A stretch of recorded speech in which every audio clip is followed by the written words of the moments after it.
now we're being joined by the Black Hills State head football coach, Jay Long. Thanks so much for joining us once again on the Monday show. Hey, Cody. Thanks for having me. It's always great to speak with you. And we already recapped the game at UND, so time to get your thoughts on the game as the Yellow Jackets lost. First of all, I've got to talk about the freshman quarterback getting his first ever start. I know you probably had to tell Ward before the game or a day before the game or something that, hey, kid, here you go.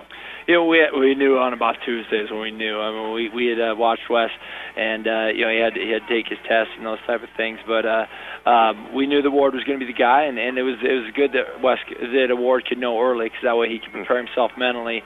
And you know, from going from Wheatland, Wyoming to UND, and UND had about 9,000 fans there, which is, I'm pretty sure, bigger than Wheatland is.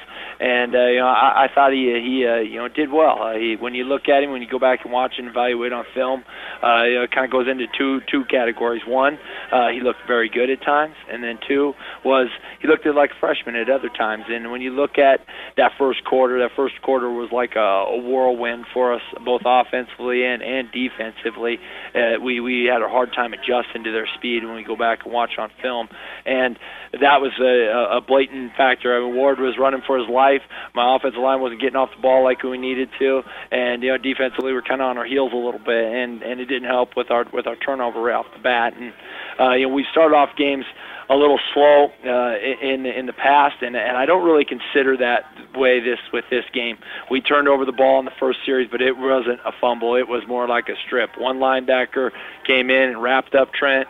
The second linebacker came in, and he just ripped it right out of his hands. And it was a very physical football play and a great defensive play by those guys. And that kind of put us on our heels right off the bat. And you know, once the second quarter came, I thought our guys settled in better.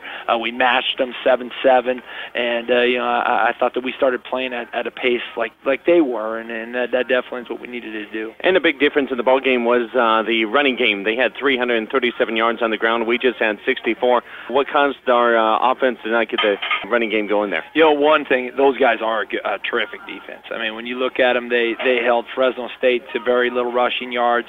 In Idaho State, they had them in the respectable numbers, and they're ranked 22nd in the country in the FCS. And there's a reason why they are. They're a good football team, and they have good defense, and they have a running offense.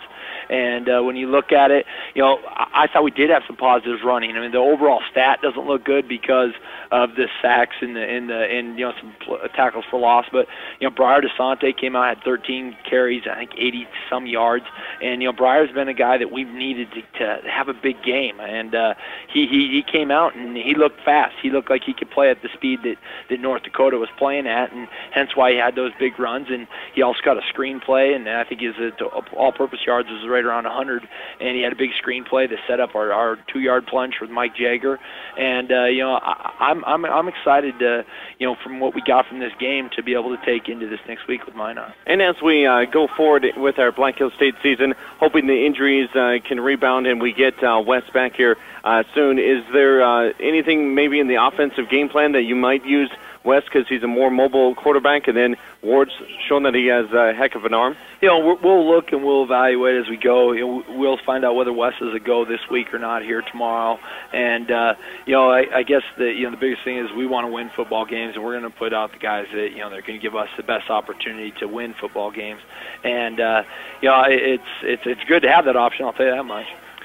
And once again, Black Hills State will be at Minot State coming up this Saturday. So let's talk about the Minot State Beavers and what stands out against Minot State this week. There you have it. You know, they're a lot like us. They have a very strong defense. Offensively, they want to run the football. They're going to run the football inside zone, outside zone. They're going to run some type of power off of it. They have a little bit of a quarterback rotation from what I've read. I haven't had my meeting yet with Coach Larson, but just kind of reading on the internet, reading some the game notes and those type of things. They've had, I think, 3 or 4 different quarterbacks throw in some games. We need to, you know, go out there and be sound. We have faced these guys a lot, so that element of surprise, or that we have not played this opponent, you know, very often, that can't be there. Our guys got to have a strong start, and we need to control the football.